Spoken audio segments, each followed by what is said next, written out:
The Moonlit Library.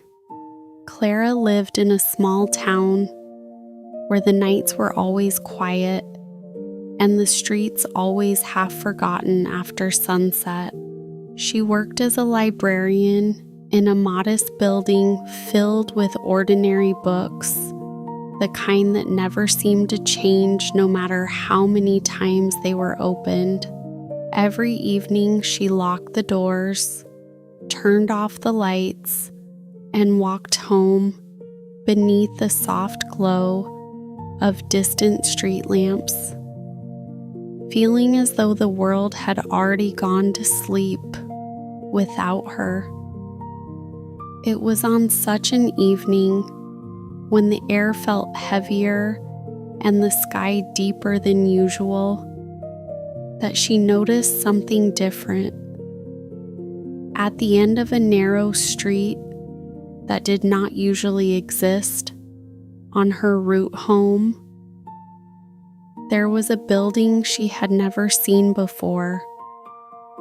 It stood quietly between two old stone walls, as if it had always been waiting for someone to notice it.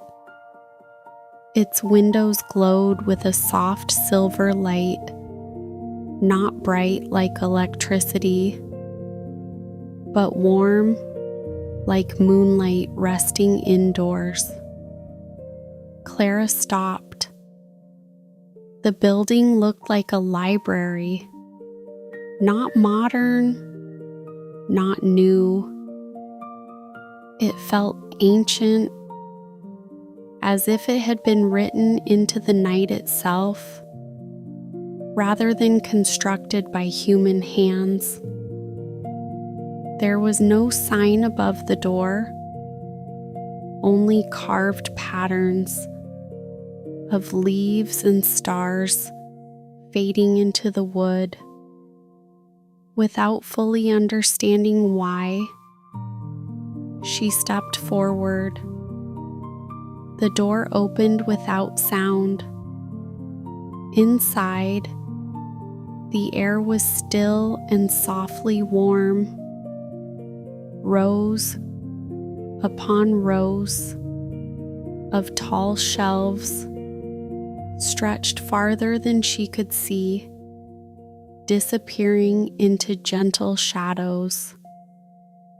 The light did not come from lamps, but from the books themselves, faint glowing edges like they were remembering something. Clara stood in silence, listening. There were no footsteps, no echoes, only a deep quiet that felt alive.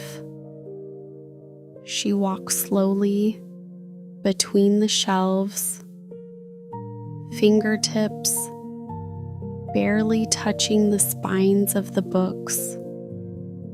Each one seemed slightly warm, as if it had been held recently by someone she could not see.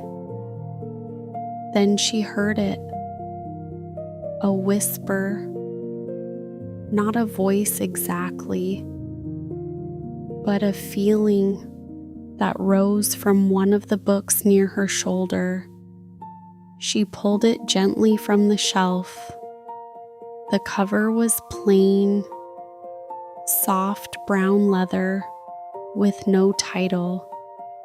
When she opened it, the pages did not look like text at first. They looked like dusted light, shifting slowly into words. And then the story began to speak without sound. It was not loud. It was not rushed. It was as if the book itself was breathing memories into her mind. The Silk Road Caravan.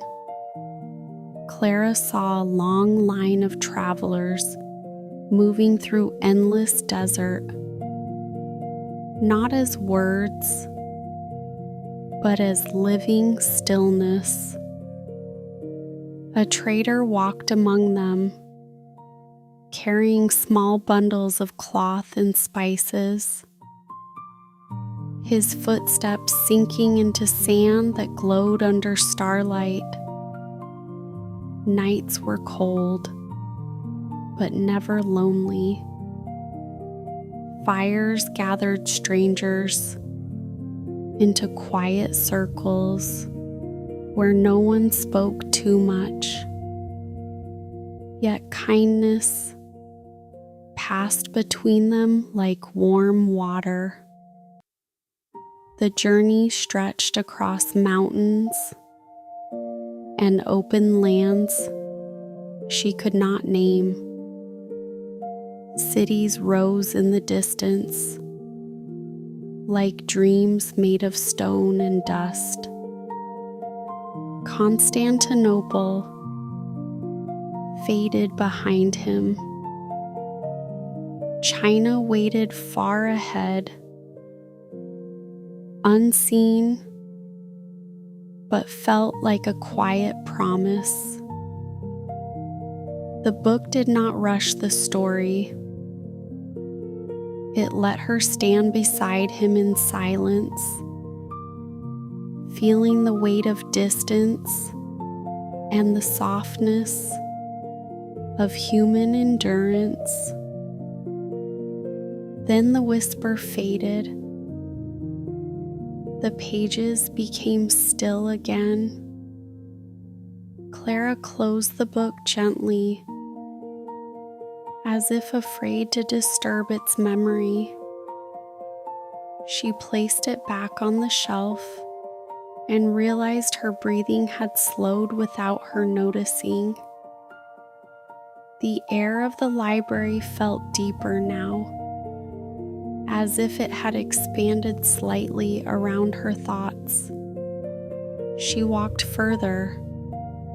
Another book seemed to call her without sound, its spine glowing faintly silver. When she touched it, warmth spread through her fingertips. She opened it. The Lighthouse Keeper of Alexandria. The world shifted again. She saw a tall structure rising beside a vast sea. Waves moved endlessly beneath it, dark and patient. At the top, a single figure tended a great flame every night, not with urgency, but with steady care. Years passed like quiet breaths. Storms came and softened.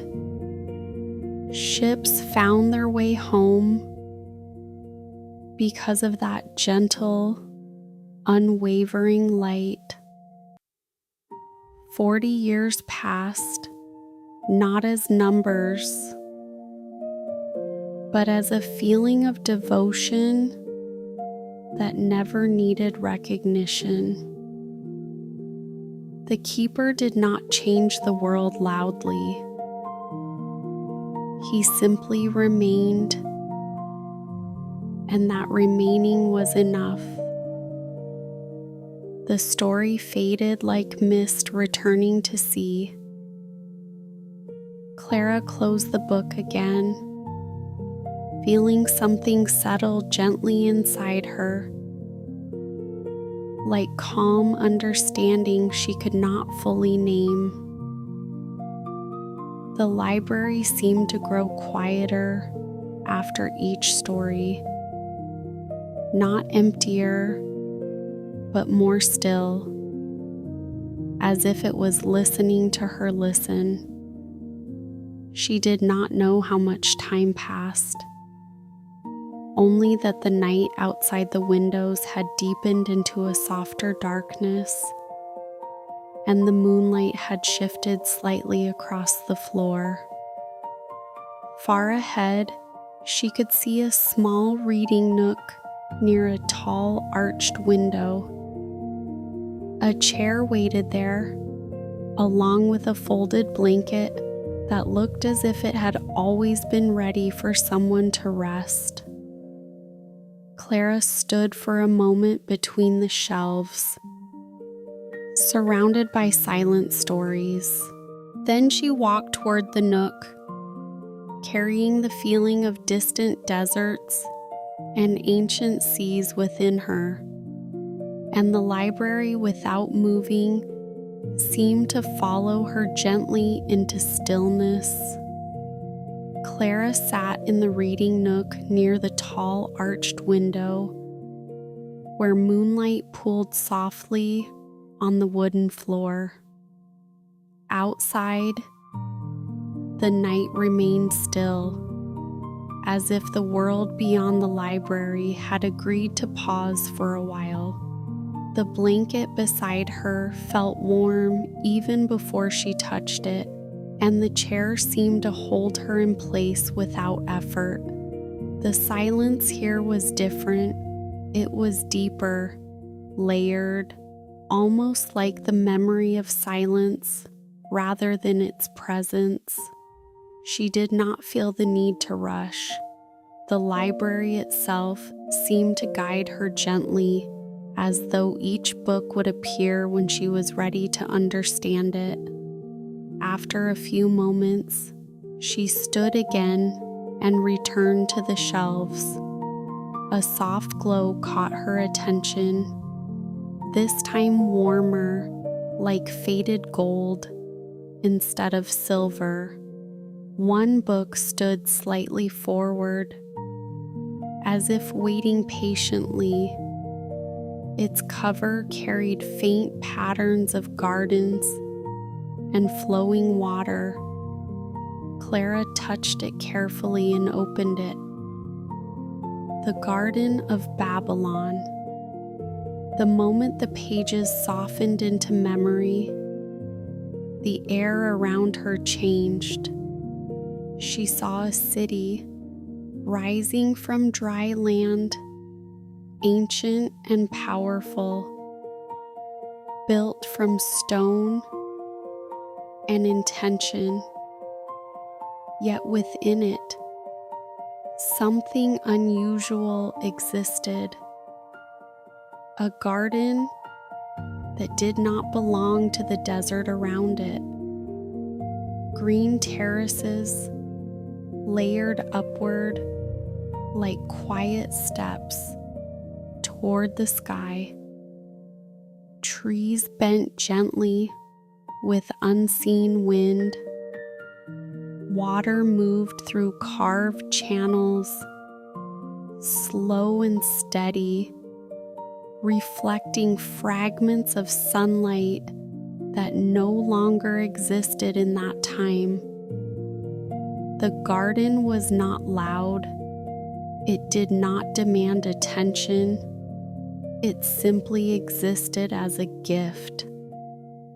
She understood, without words, that it had been built for a queen who missed the shape of mountains, the softness of green landscapes, the feeling of life that was not stone. So the city answered her longing, not with grand gestures, but with quiet patience, shaped into earth and water. Everything in the memory felt gentle. Even the stones seemed softened by care. The story did not explain itself further. It simply allowed Clara to stand within it, to feel the contrast between desert stillness and living green, between absence and careful creation. When the pages calmed, she closed the book slowly. For a moment she remained still, as if afraid to break the fragile balance of that memory.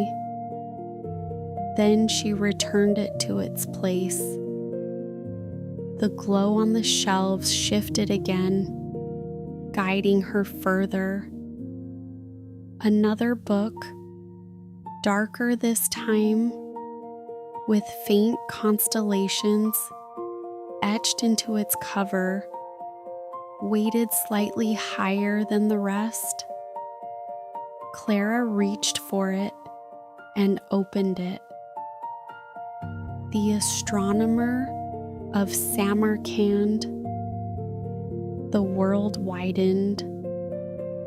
She found herself beneath a vast sky, so clear it felt almost close enough to touch. The air was cool, steady, filled with the quiet confidence of night. A figure stood among instruments of careful design, wood, brass, and stone, arranged to measure the movement of stars. Ulug Beg, not spoken as a name, but understood as presence. He did not look down often. His attention remained upward, steady and patient, as if the sky itself was a language he was slowly learning rather than something to conquer. Night after night, he recorded positions of stars, mapping their paths with a calm devotion that did not ask for recognition. The stars above him did not feel distant. They felt like companions, moving through time with him, slow and certain. Years passed within the book without weight, not as achievements or numbers, but as quiet repetition of looking up and understanding a little more each time. Clara felt something soften inside her as she watched, a reminder that attention itself could be a form of peace, that to observe gently was sometimes enough. The memory faded like starlight dissolving into morning that had not yet arrived. She closed the book. The library remained unchanged, yet somehow more intimate now, as if it trusted her more deeply with each story she received. Clara returned to the Reading Nook once again. She sat down slowly, feeling the weight of the night settling around her like a soft fabric. The moon outside had shifted higher now, its light stretching further across the floor. The chair welcomed her without resistance. For a long moment, she simply breathed in the stillness of the library. 2 stories remained within her now, and they did not feel like information. They felt like places she had visited and could return to in memory.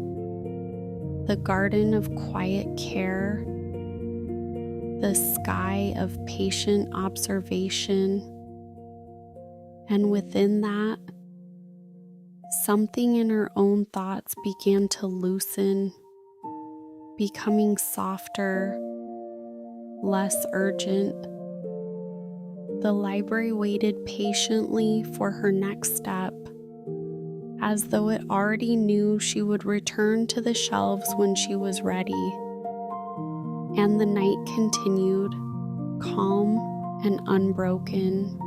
Clara remained in the reading nook longer than she realized, wrapped in the quiet weight of the night. The moon had climbed higher now, casting a pale silver path across the wooden floor. Everything in the library felt softer than before, as if the air itself had learned how to be still. She stood again without urgency and walked back toward the shelves. The glow between the books felt subtler now, no longer calling loudly, but waiting in patient recognition. A book near the center shelf shimmered faintly like warm light through tea. Its cover showed delicate illustrations of leaves and distant mountains. Clara lifted it carefully, as though it might dissolve in her hands, and opened it. The Tea Merchant of Kyoto. The pages did not speak in words, but in slow movement and quiet presence. She saw narrow streets lined with wooden houses, where rain had just ended and the ground still held the scent of wet stone and wood. A merchant walked slowly through these streets, carrying simple goods, tea leaves wrapped in soft cloth. His journey was not marked by urgency, but by attention. He paused often, not because he was lost, but because he noticed. The way steam rose from a cup in a quiet shop, the way light touched the edges of paper doors, the way strangers bowed gently without expectation of return. Time in this memory did not feel like something to escape. It felt like something to inhabit fully, one small moment at a time. The merchant traveled not only through places, but through understanding. Each stop along his route became less about arrival and more about presence. Even distance softened, as though the road itself no longer mattered as much as the way it was walked. Clara felt a quiet shift inside her as she watched, a loosening of invisible tension she had carried without noticing. When the pages grew still again, she closed the book slowly. The library seemed quieter now, not because anything had disappeared, but because everything had settled into deeper calm. The shelves no longer felt like rows of objects, but like resting thoughts. Clara returned the book to its place. She stood for a moment, hands resting lightly at her sides, and looked once more across the endless rows of softly glowing spines. 4 stories now lived gently within her memory, each one different, yet all sharing something unspoken, distance that became endurance, light that became guidance, green that became care, stars that became attention, and now presence that became peace. The reading nook waited for her again near the window, its shape barely visible in the soft silver light. She walked toward it slowly, each step quieter than the last. Outside, the night remained unchanged, yet it felt closer now, as if the library and the world beyond it were breathing in the same rhythm. Clara sat down once more. The chair held her gently, without pressure.